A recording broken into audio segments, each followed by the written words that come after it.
Hello, I'm back. This is Marilyn from Hitafi, Bohol, Countryside, Philippines. Ngayon ay magha-harvest po tayo ng pinya. Sobrang daming pinya na po at sobrang hinog na nila. Buti na lang talaga ay nakita dito ni Papa na marami na palang hinog ang pinya.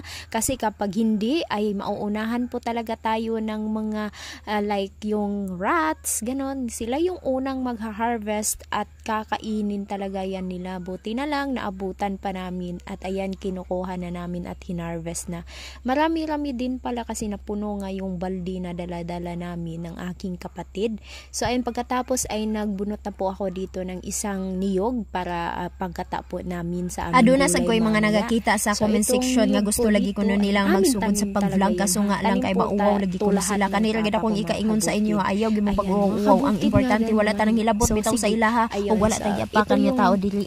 Manapadayon lagi ta always kanunay gid nga pagpadayon kay naa sa pagpadayon ng atong kalampusan. Ug daghan kayong salamat hinaot gitiwas imong tan-aw nga video ug palihog kong share. Salamat.